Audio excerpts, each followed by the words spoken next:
तर सातारा राजघराण्याची जागा बेकायदेशीररित्या बळकावल्याचं उदयनराजे यांनी म्हटलेलं आहे। मुकुंद मोहन ट्रस्टनं जागा बळकावल्याचा उदयनराजेंनी आरोप केलाय।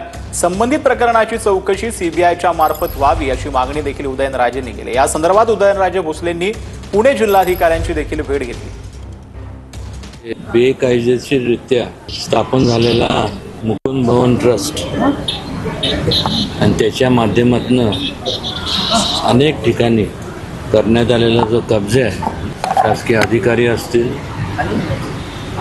त्यावेळेसचे राजकीय पुढारी असतील,